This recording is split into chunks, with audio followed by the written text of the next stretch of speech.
Thank you all so much for joining us. Everyone, just write your questions in the Q&A. We'll try to get through as many as possible, but the deans will also be answering questions live by typing them as well. So just continue asking them in the open questions. I see there's 300 or so far today.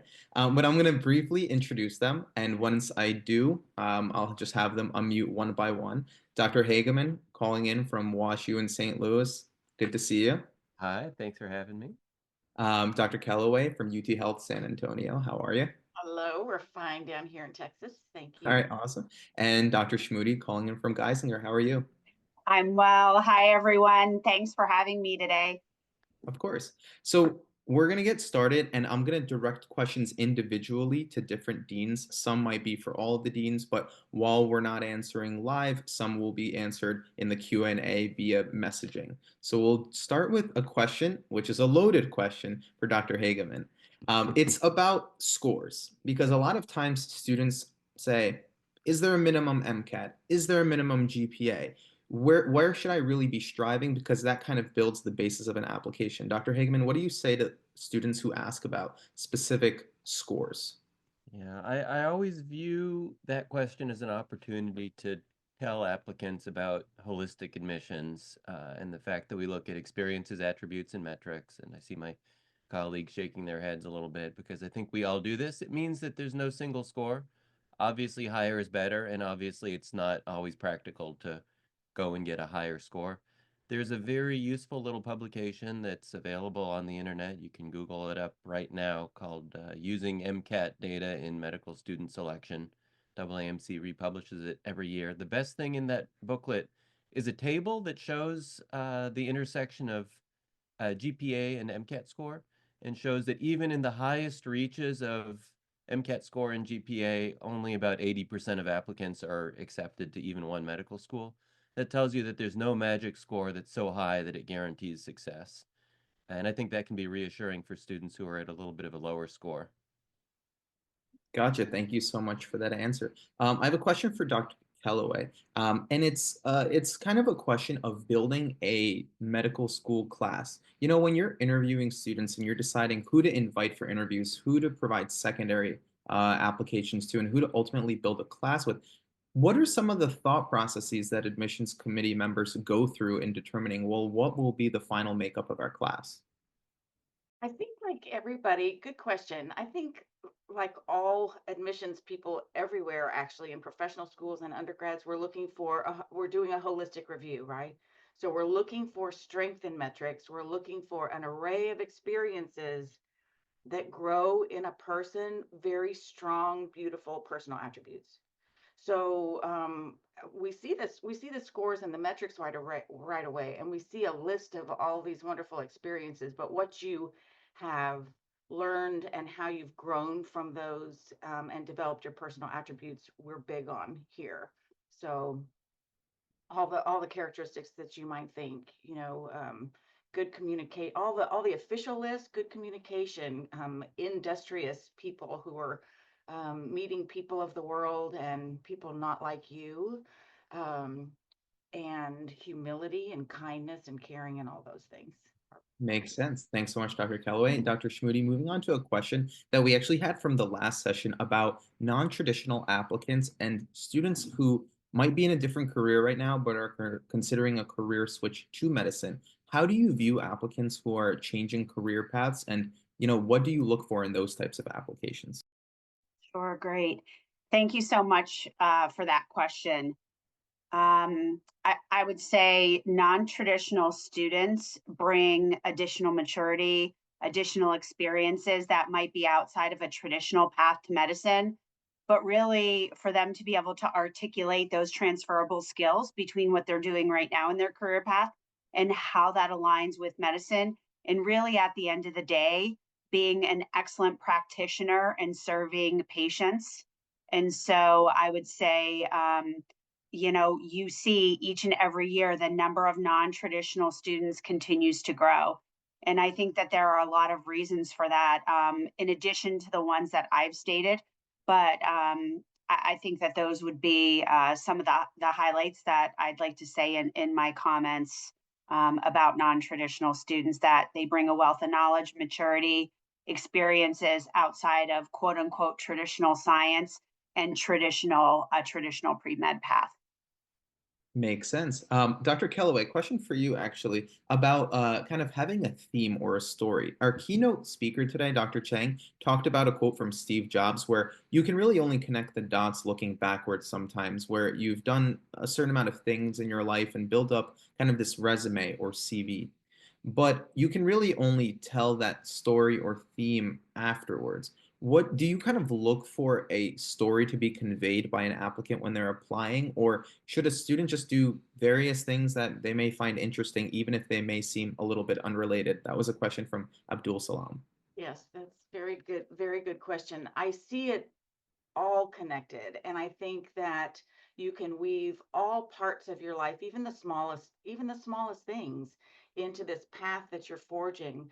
We ask a lot, but we're looking at everything you do. If you can weave everything into, you know, a story, I think that's great. But we're also open to you telling us several different kinds of stories. Maybe one story that has everything that you want to offer in your life in medicine is a little bit hard to do. So I would say a series of stories, a series of how you're connected to people and how you're connected to the world would be good. Awesome. Thank you for that answer. And Dr. Hagemann, just moving on to the next question. It's about interviewing. And so an interview is really a student's opportunity to kind of convey a personality more so than a written application. So when you're evaluating somebody who's interviewing for a spot in your medical school, are there certain green flags that you look for? Are there certain red flags that you notice that you tend to kind of say, okay, maybe that student won't fit well into our class? What are some interview tips that you've seen? Yeah, the best interviews are a conversation. They go in both directions. The best interviews are ones in which the student gets to learn something about the school as well as tell the dean or the interviewer about themselves. I think that the best performance comes if you know your story, know yourself, know your application, and know the school that you're interviewing at. So knowing your application and knowing the school that you're interviewing at can be real green flags. Sometimes we'll have applicants who are very well informed about our curriculum, and that's good. And sometimes we'll have applicants who have mistaken understandings of where we're located or what kind of patients we serve or what our mission is, and it suggests that they haven't really done their homework. And so I worry that they're not going to do their homework in the future. An interview is a kind of high stakes one-time or two-time opportunity to sell yourself. So the version of yourself that you sell should be pretty polished. Often the interviewer has read the student's file, and so they know what experiences and activities they listed, and they may dig in a little bit. They may ask, "Tell me more about this research opportunity." So as an interviewee, you'd better know what you did, why you did it, what happened next, what other people have done in that area, kind of the story around the activity. And occasionally applicants will admit that they didn't do very much in a research experience, or they'll say, yeah, that was something that I did one time, and I'm grateful to them, but it doesn't necessarily, I'm grateful that they told the truth, so to speak. It doesn't necessarily enhance the outcome of the interview. But I think preparing, practicing, that's something you can do with a coach, with another, pre-med, with a med student. I was doing a mock interview with my kid last night for her job interview for an ice cream shop that she wants to work at over the summer. So I think you can do that for your med school interview too.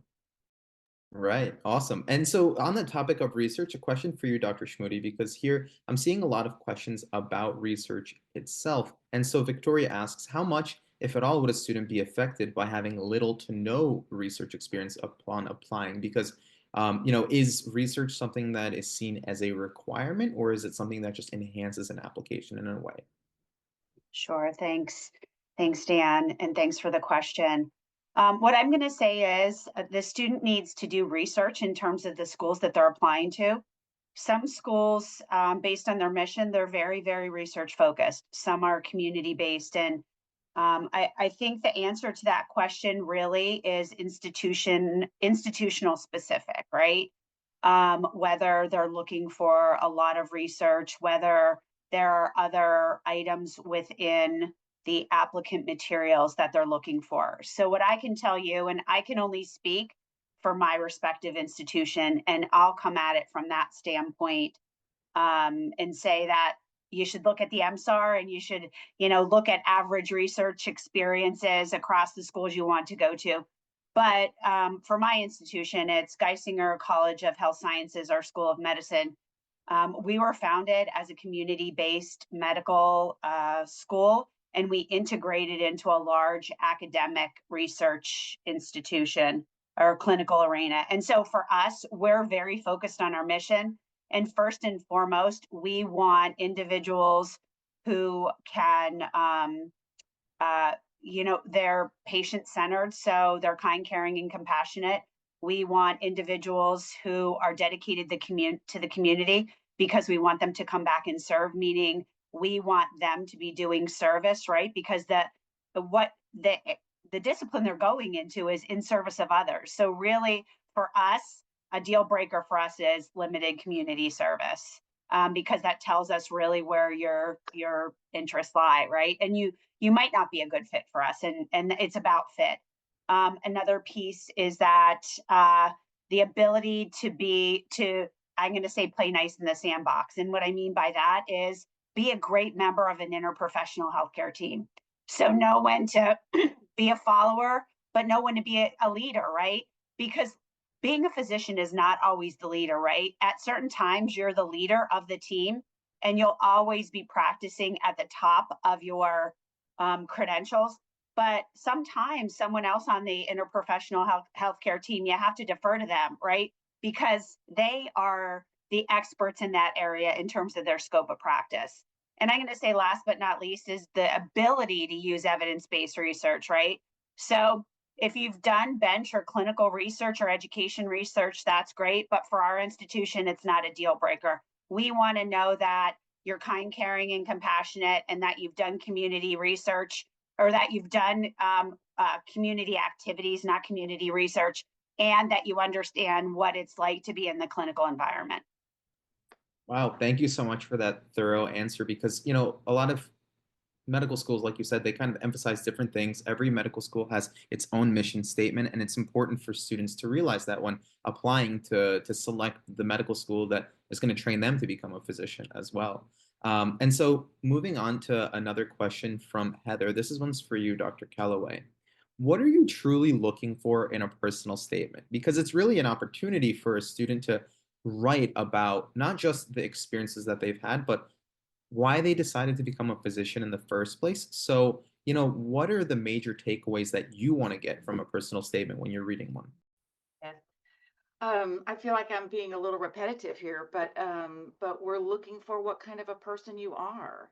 Sometimes as we scroll through the whole application, we are going through some demographic things, and we hit the personal statement and the other essays, and then go on as it scrolls to the biography and what have you done. And so sometimes when we look at the personal statement, it's pretty dry and maybe just a chronological accounting of what you've been doing. And we would love to see those connections that I mentioned before. We would love to see how you're connected to people in the world. It could be your role models. We love that people honor their parents for providing them resources and good values and things like that. We love to hear about physician role models that people honor in their statements. Sometimes when those things are missing, and stories with patients, of course. Stories with patients, of course.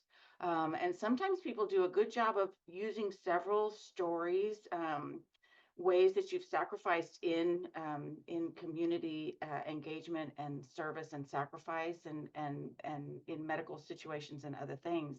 If we're not seeing that, we go on to the personal biography and we see that it's like a kind of a little light. I hate to say that because something can look superficial to us, but it really is very meaningful to the person. But you need to bring that value to us. Sometimes we're going to make judgments about the value of an experience, and it might be on the surface something that we don't think is very valuable, but the way you speak about it in your essays or in the interview, like really bring that value to us. And so I say reflection is a superpower. You should not write your personal essay in a weekend, like you might have done term papers, being due on Monday morning at 8 o'clock. You shouldn't do it like that. You should write it. If you're lucky enough to have a lot of time now before you, you should sit and write periodically. Why am I doing this? Oh, I did this activity today. How did I grow from this? What lessons did I learn from this? And all of those reflections that you do along the way will make a very strong application in so many ways. And in the interview too, Yeah, no, absolutely. reflection. A question for you, Dr. Hagemann, just moving on with additional questions, is about letters of recommendation. We've seen a couple questions here about who should a student be asking? How do they make sure that the letters of recommendation they receive are strong and really make an impact on the application and show off the strengths? Yeah, I love the question. I've answered a couple of questions in the Q&A box about letters, and so I know that it's on people's mind. The traditional way to ensure a strong letter is to ask the person. When you ask them to write a letter, the way to ask is to ask, do you think you could write me a strong letter of recommendation? And the letter writer should give you an honest assessment of whether they think that they can do that or not. I read a lot of the letters. I have to say they usually are strong. It's rare for a letter writer to agree to write a letter that isn't going to be strong, just based on the fact that the letters are usually strong. The flip side of that coin is that the letters sometimes don't differentiate the applicants all that much because they tend to be invariably positive. But you need to look at your lineup of activities and kind of portfolio and figure out who you think would be good people to write based on the contacts that you've had, who you've had the most experience with, who you've had the most interactions with. The professor who taught organic chemistry, a 300-person lecture course, they can write you a letter, but it's unlikely to say anything particularly differentiating. So it's not really going to help the admissions office to understand you as a person and as an applicant. Now, I know that we have a wide range of sort of ages and stages of preparation here. Start now with your activities and deepening relationships. I think that that'll make it easier later when it's time. Looks like Dr. Schmude raised her hand. I'd love to hear what you guys do. And I'm sorry, I didn't mean to do that. You're stretching, yeah.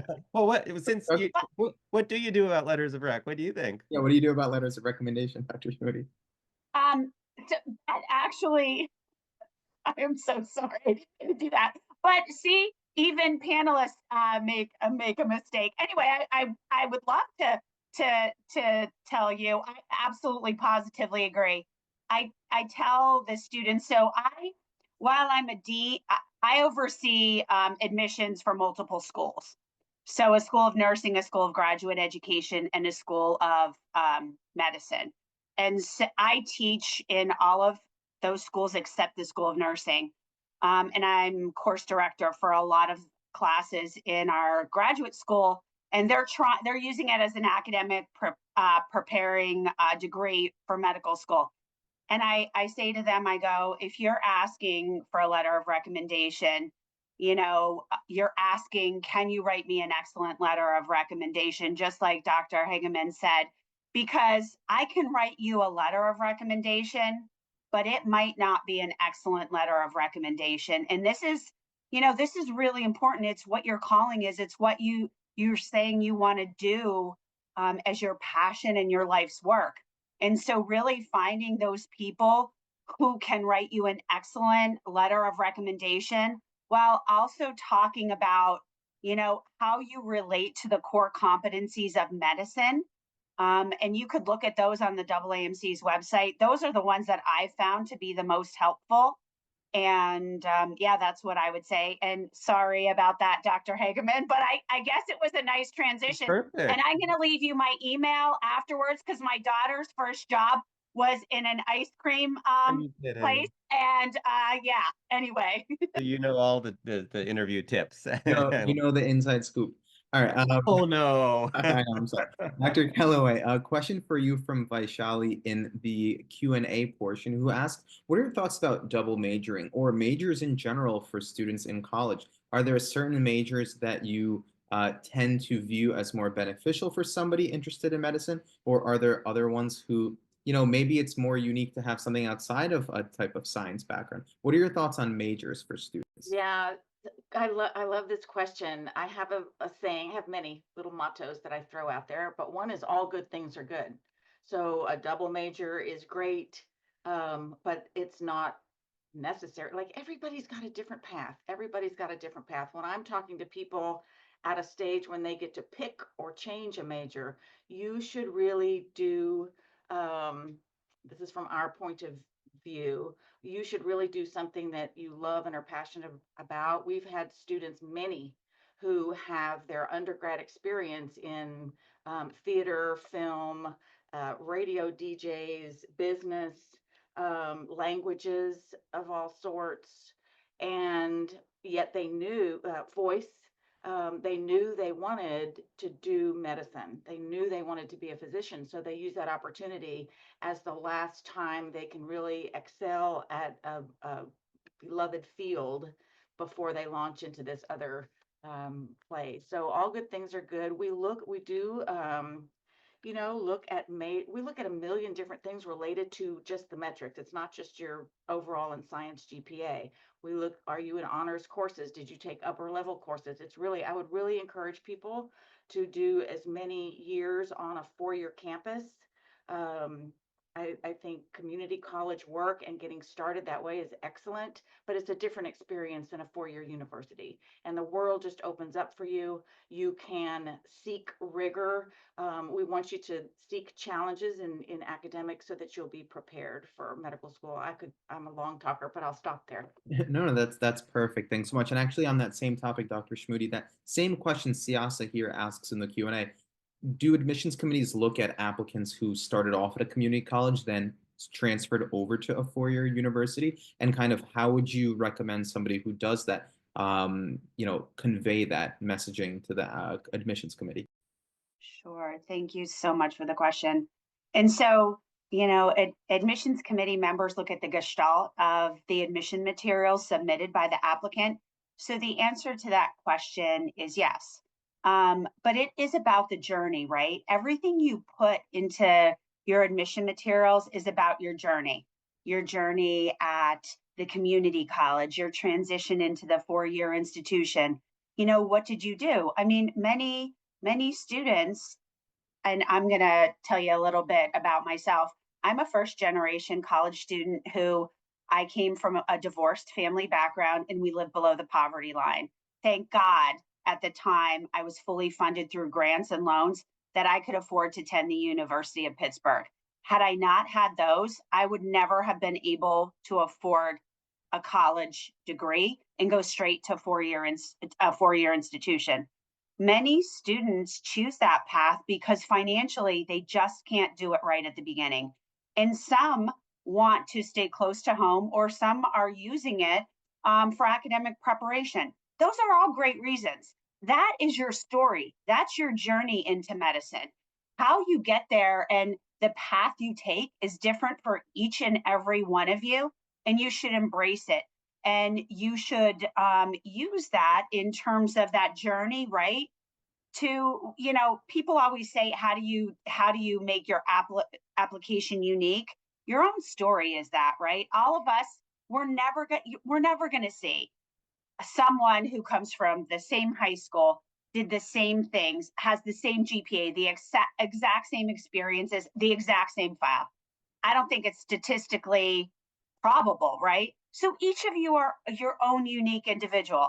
Embrace that journey, tell the story, and engage in experiences that are meaningful to you, right? That align with medicine, and that will help prepare you for your future career. Great. Yeah, that's an awesome answer. And now, just for the sake of getting through as many questions as possible, I'm going to move on to a question for you, Dr. Hagemann, about research and MD PhDs. Somebody who's anonymous asked, can you have too much research? What if you're applying to be, a traditional traditional medical degree student, but then somebody might ask you, why not go MD, PhD, or why not just become a PhD? I mean, how do you balance the amount of research somebody does with explaining why, you want to be a physician and not just a researcher? Yeah, I mean, having a given number of research hours will play differently at different schools. So I know that we have WashU is a very research-oriented place. It's common for our applicants to have multiple years of full-time research experience. They may have been doing clinical stuff, volunteering, EMT, or something on the side, but they may have taken a full-time research position for gap years. And that plays very well. I think at a more community practice oriented school, it might seem like that's a student who wasn't as serious about medicine. So you got to compose your school list appropriately.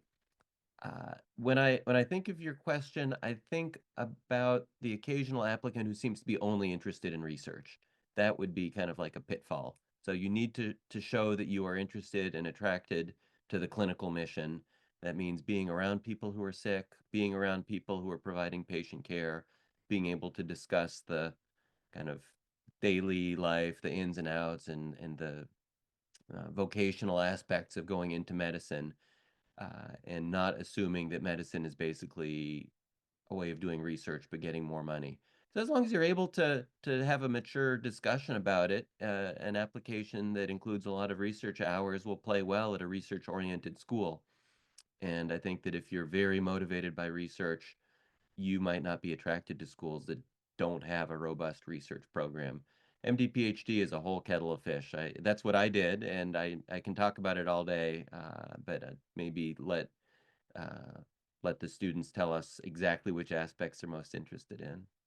Yeah, yeah, awesome. Thanks. Question for you, Dr. Kellaway, about the changing landscape of medical school admissions. So, when it comes to things like writing a personal statement or just in general putting together an application, there's been a lot of discussion about how AI factors into this and how essays might be written with assistance from ChatGPT or other technologies. How do you factor this in, and what advice would you have for students who, of course, want to present an application as well as they possibly can, but they want to do it with their own work and want to avoid things like ChatGPT or AI? How do you evaluate for that actually? Yes. Oh, that I'm glad this topic came up. It's the thing. Um, anybody who's using ChatGPT or other AI products out there knows that they make mistakes, like bad. Like I'm asking you, I use mine a lot for different things. I call her Rita. She helps me a lot. But sometimes, I'm asking her to do what I think is a simple thing that's going to take me an hour, and she just gets it completely wrong. I do so, and it's interesting. It's time. The AAMC has a statement now for us to understand use of AI in this landscape of medicine and pre-meds. And the TMDSAS application is now, I don't know about their attestation, but we have a statement for our applicants in Texas in the TMDSAS system that asks you to just tell us, how did you use ChatGPT in your process? With a statement that says this should be your individual work that you did. If you used it to explore or practice or edit or some minor things, I think we're going to be okay with that. I expect that in both application systems or all application systems will grow over time to provide more discrete um, um, suggestions for applicants, but you really should try on your own first, because it's not going to be you.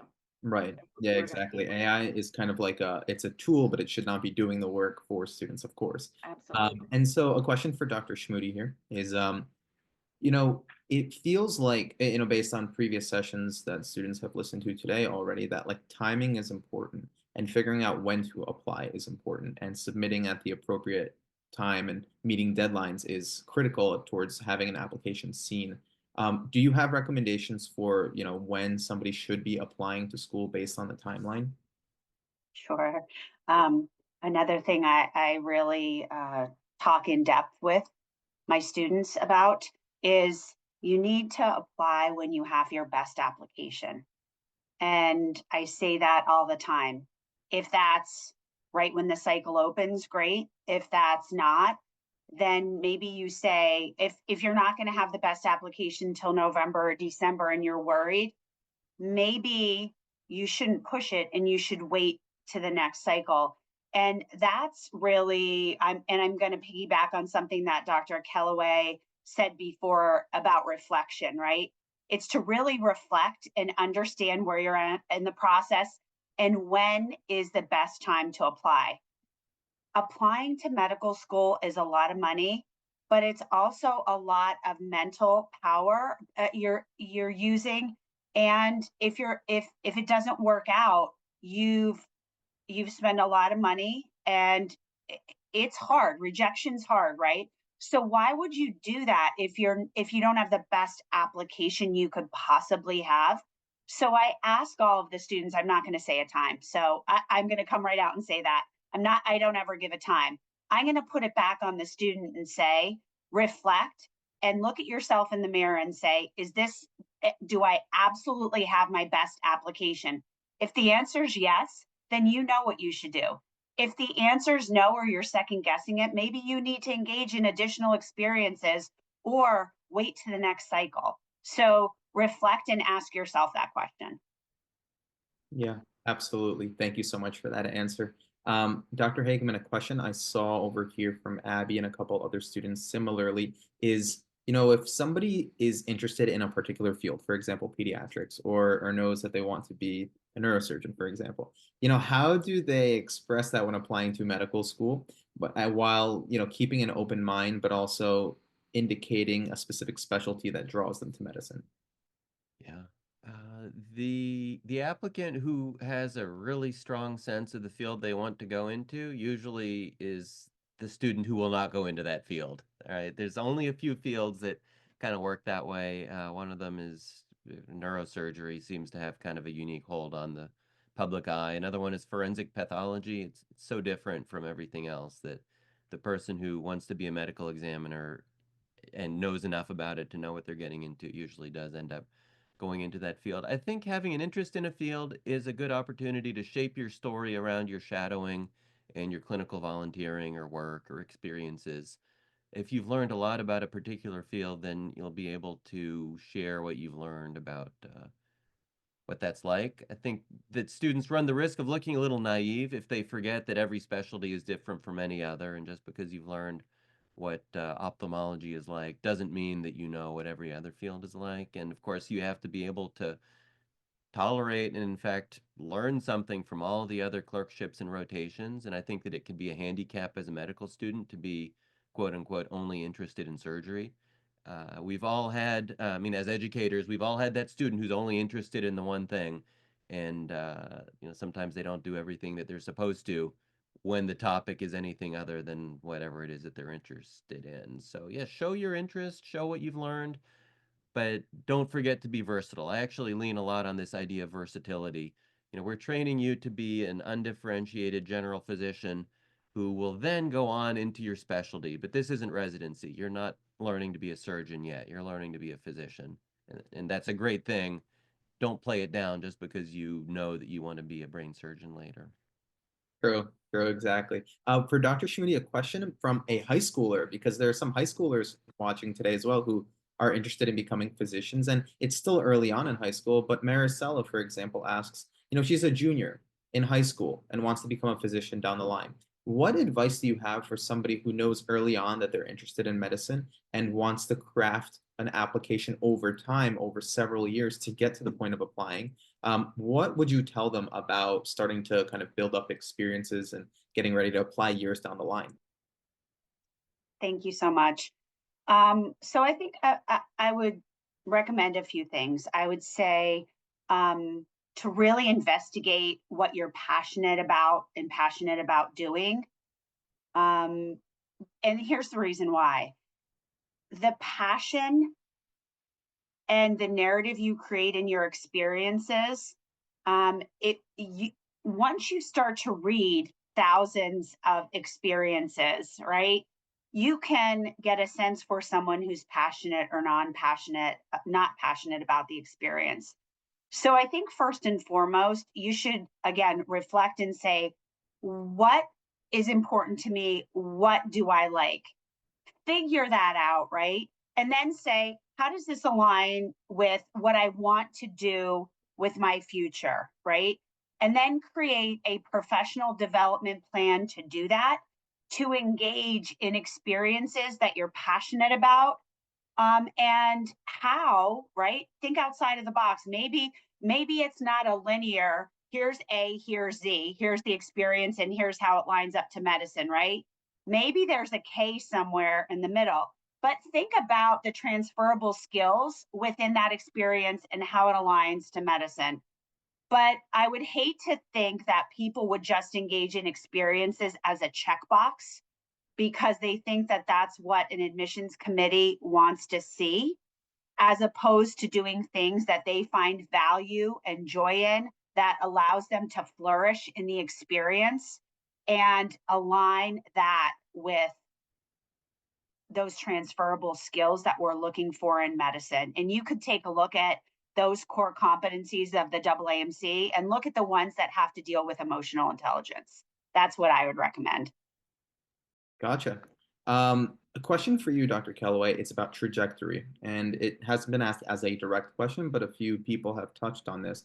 What if early on in college, for example, a student doesn't do so well, gets a couple bad grades, the GPA is on the lower side, but then later on really kind of learns how to learn in a way and gets better grades and crafts an application. How do you view a student's trajectory over several years in the application process? We see that all the time. We love to see that a person has gotten it and learned how to learn. Sometimes we even have people who come back much later and go back. And I encourage people who are non-traditional, being out for quite a number of years, to look at your state's offerings. Texas and other states have a thing called Fresh Start, the Texas Academic Fresh Start. So you can actually show your current strength in academics and the old stuff wipes out. So you're not presenting yourself with a 2 point something GPA. So we see only the current things, but we do also look, I think all of us in all systems see your GPA and your coursework in several different ways, semester by semester, science and non-science. So we see a trend. And so bumps happen to a lot of people, bumps and dips. So as long as you're developing academic strength and seeking rigor that will prepare you for that academic part of medicine, we're good. We applaud it. Perfect. Great. Sort of on that topic too, Dr. Hagemann, I see Ashi asked a question about things like post-bacs or MPH programs or getting additional scientific degrees. Do you see a lot of students pursuing additional coursework after college, after getting a bachelor's degree? And do you view that positively? How does it help an application? Yeah, we see every possible combination. We see college seniors who are applying. We see people that needed a couple of courses that would be considered a post-bac. We see people who take a full master's degree. We have applicants who have a PhD in a certain field, and it's not always a science. So we see every combination, and there's too many different combinations to really say that one is better or worse. I can honestly say that we don't feel that one of those things is better than another.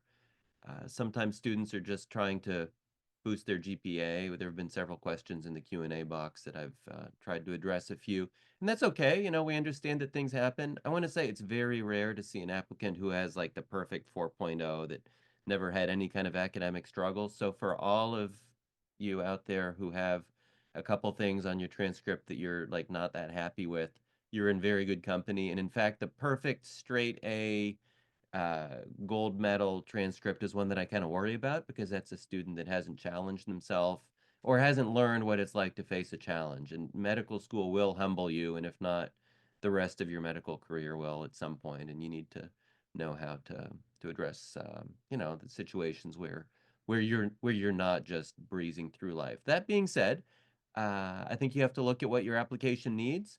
At many schools, I can't say all by any means, your undergraduate GPA will dictate the initial handling of your application. We can't look at every application first, and so they tend to get put in some order, and sometimes the undergraduate GPA plays into that order. And post-bac grades are rolled into the AMCAS undergraduate GPA, and graduate grades are not. So now, some schools look at the total GPA, some schools look at the undergraduate GPA, and they're usually not going to tell the outside world exactly what their process is. There are master's programs that are designed to help kind of put you on a glide path to medical school, the so-called special master's programs. That may be for another question if people want to hear about it. People sometimes choose those. We at WashU don't have as many applicants who have done that. It's kind of like you're spending a whole year proving that you can handle the first year of medical school. It's a little bit of a shame because that means that you're doing the same thing twice. So we don't probably view that quite as positively as students are hoping that we would. But we accept students who have done special masters. It doesn't take points away from their file. But yeah, you just look at what you need to enhance your application. Gotcha. Thanks. Question for Dr. Schmude is about red flags on an application. So, for example, if somebody feels like they got a low grade in a class or had an experience that, like, they feel like they have to explain on an application, how do you best kind of recommend somebody relay that, whether it's something that happened in their life, whether it's like a score that seems out of the ordinary for the rest of the application, whether it's multiple retakes, for example, of the MCAT with one being low or something along those lines. I mean, how do you recommend students convey parts of an application that you might look at less favorably, but they still want to show that they improved? Sure. I would say honesty and transparency. What happened? What did I learn from it? How am I moving on? And what did I learn so I don't, I try to avoid those pitfalls again in the future. And one thing I will say is that you can't seem like a victim in the process, right? Bad things happen all the time. And so demonstrating your resiliency and what you've learned and moving on, but blaming someone else for bad things that happen, that's not an appropriate way to utilize or to try to convey that story. I like to always say we have free will and we choose to engage in certain situations, right? Own them, right? Everyone has done things that they don't like how it happened or what the end product is. If you feel you want to convey that, own it. And what have you done to move on and to make yourself better in the future? What I'm going to say about red flags for us is that the academic indiscretions are very, very difficult for our admissions committee to get past.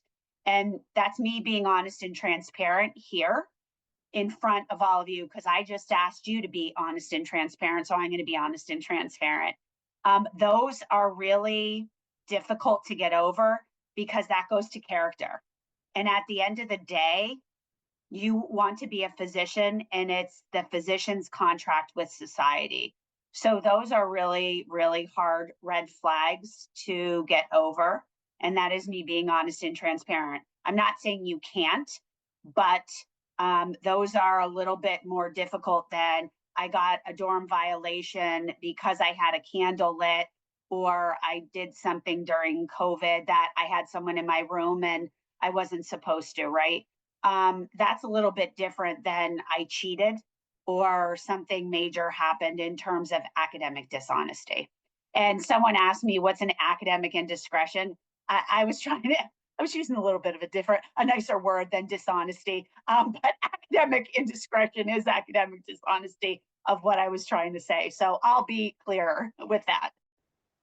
Gotcha. That's super helpful. Yeah, I mean, that's definitely an important part of it, and professionalism is a really big deal in the world of medicine too. A question for Dr. Kellaway is, about the competitiveness overall of medical school. It seems like every year more and more students want to apply to medical school, become a physician, but it feels like it's getting harder and harder every year, and it's difficult for students to distinguish themselves as well. How can you really, I mean, and this is a really loaded question, to be honest, and it's a kind of a combination of a lot of questions we're seeing in the chat and the Q&A, but how can somebody increase their chances of becoming a physician when they know it's what they want to do, but it feels like that goal is becoming more and more out of reach because of the competitiveness every year? And I actually think we might go around and address this question for everybody. So Dr. Hagemann after that and Dr. Schmude after that, because it's a really big deal and it causes a lot of anxiety for a lot of students. So how do you address that and how do you help? It does. It does. So I want to start out by saying there are 50,000 applicants across America every year to medical school and 20,000 spots. So in any given year, most people do not get into medical school. If it is in your heart and a calling for you, you will make it happen. You're listening to all of this advice. You need to look in the mirror, as was said, and see what you can do to keep on building. You might not even have a lack. You might be perfectly strong. A great applicant. We have, of those 30,000 that don't get in, there are great future doctors out there. So, and every year, so this is interesting. I thought you were going to go here in a previous question when you asked the change of admissions. I've been in admissions for decades, like decades and decades. And in the past, in the distant past, we used to say, this is a reapplicant. I wonder what was right.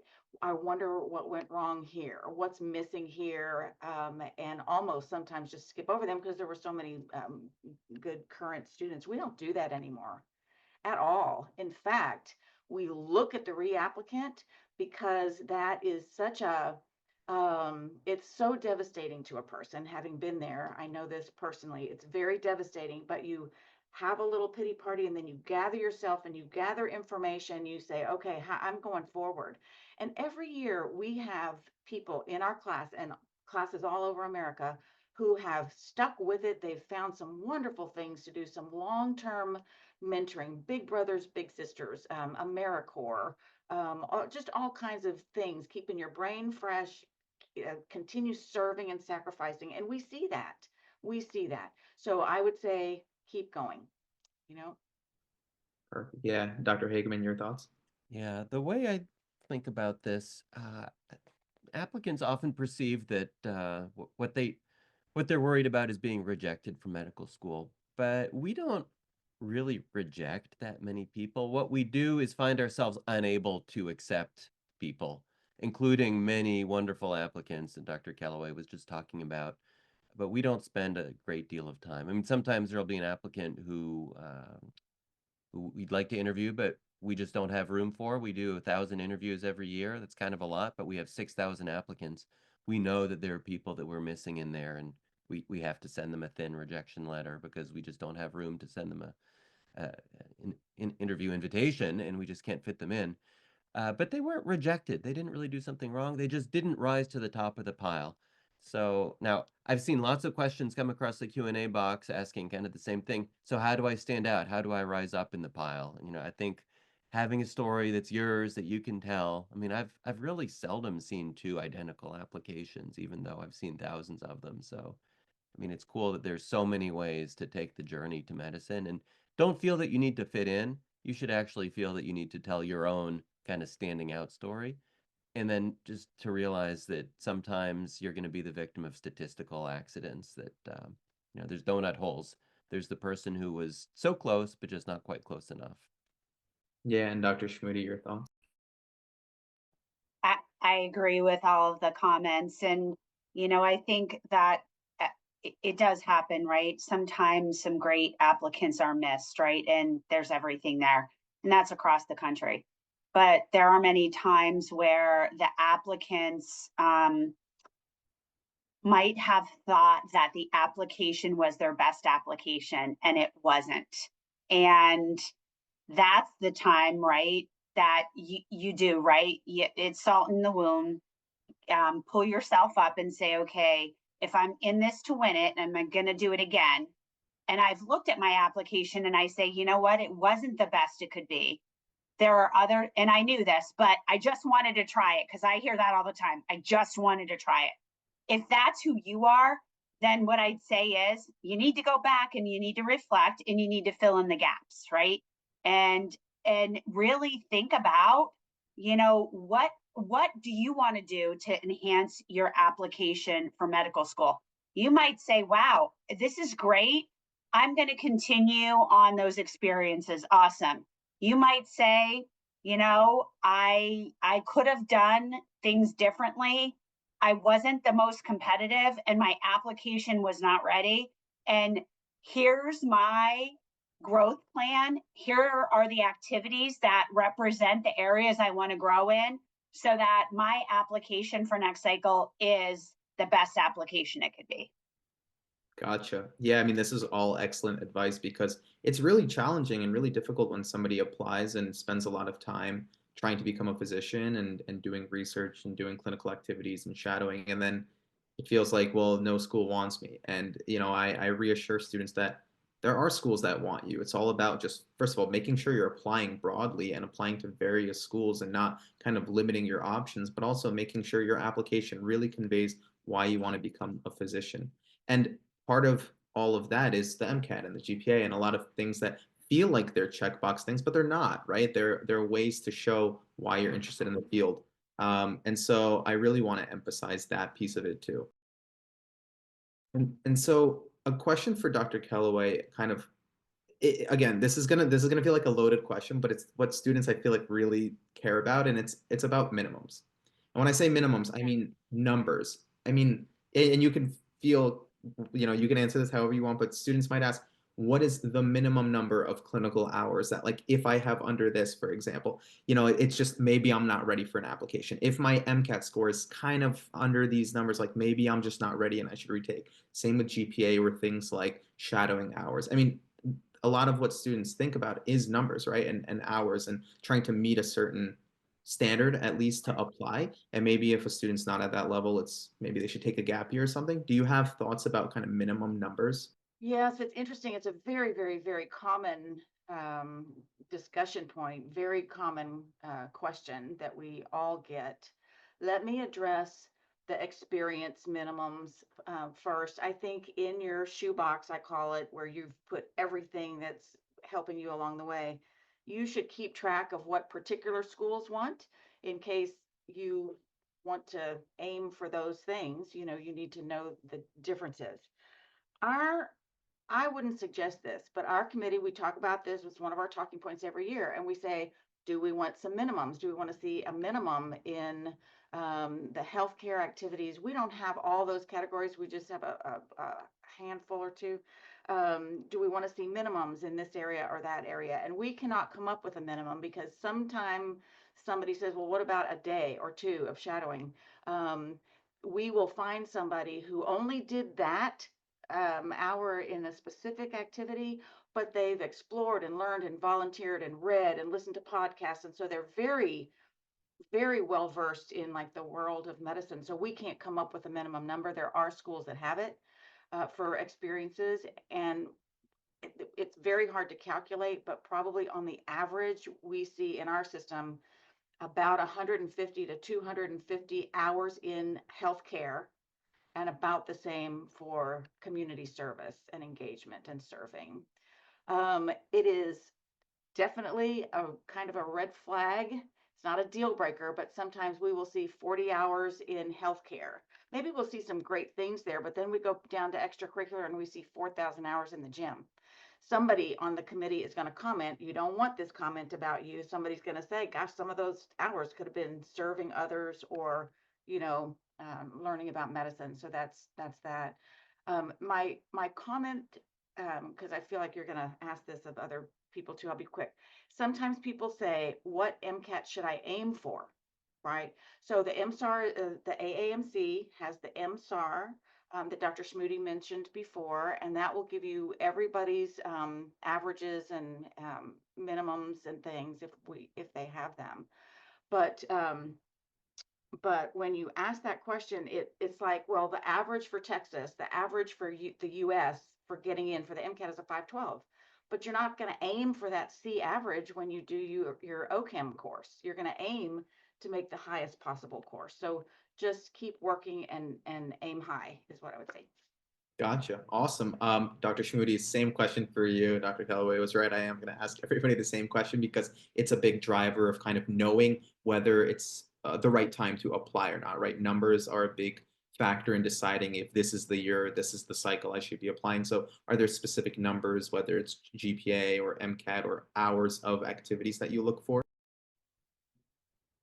So I'm going to use my own son as an example.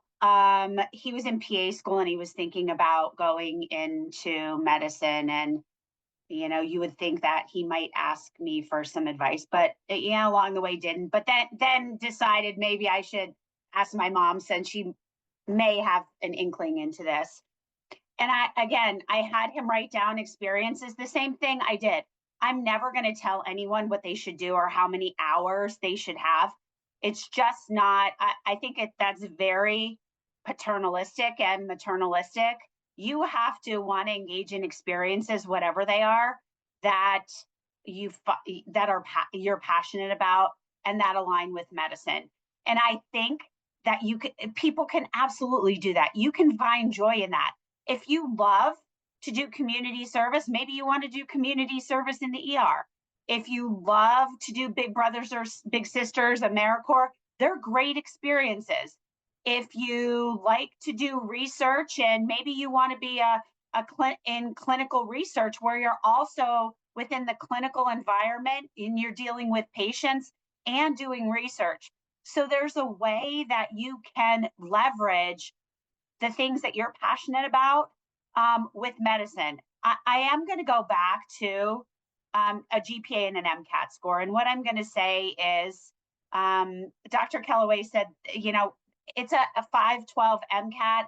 I think the incoming GPA is a 3.83 and somewhere around a 3.78 science GPA. I'm not throwing out those numbers to make people uncomfortable. It's the reality, and it's honesty and transparency.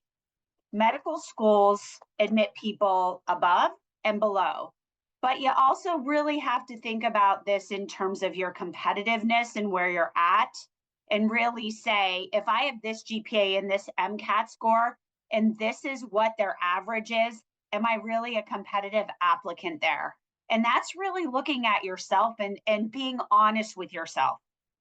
You have to be honest with yourself about how competitive an applicant you are. And what I will end with is that all of us on this panel and in medical education never want to put someone in a situation where they come to medical school, they struggle, they can't pass step, they don't graduate, and they have $300,000 of debt that they probably will never pay back. That is it's called ethics, right? We don't want to put someone in that situation where they're constantly struggling and they're never going to realize that dream. So think about that as well, that you have to be academically prepared because you do have people's lives in your hand. And so it is academically rigorous. And so I'll leave with that, but just know that we don't want to put a student in a situation where we believe that they can't academically succeed. Right. And Dr. Hagemann, your thoughts on this whole topic too. Yeah, real quick. I mean, I love doing these types of panels because I love hearing what my colleagues think, and it's amazing that we all think about the same thing. I mean, that's reassuring to see that we have some shared mental model. If we're thinking about number of hours of an activity, we don't really look at that because a couple of reasons. One is hours isn't everything. If you just sat somewhere for 200 hours doing the same thing over and over, or sitting at a desk, that doesn't matter how many hours it was. Also, those numbers are not fact checked. We know that applicants can put anything on the application. I mean, we do have the opportunity to call references, and there's always a contact person for each experience, but realistically, we can't fact check every number of hours. It's hard to say that you'll really get something out of an activity that you do for like double digits of hours. I heard that a little bit. Once you start to get into the triple digits, it starts to be meaningful. You start to have some leadership, some insight, but that's just a very rough rule of thumb. Sometimes students are worried, very often, that they feel like they've done enough and yet they don't have what they think is going to be enough hours. I've been shadowing and it's still only 30 or 40 hours and I'm ready to be done with shadowing. I'd unpack that thought a little bit. That sounds like someone who maybe isn't that attracted to the clinical environment and they're finding it difficult to be there, realize when you're in your career, that's going to be 100% of the time. That's going to be 2,000 hours a year of working in a patient care setting with doctors, with clinical colleagues, with patients. So if it's hard to drag yourself there and to get into a certain number of hours, maybe the issue is that you're forcing yourself and it doesn't really appeal to you. Maybe take a little time to figure out if it's what you really want to do.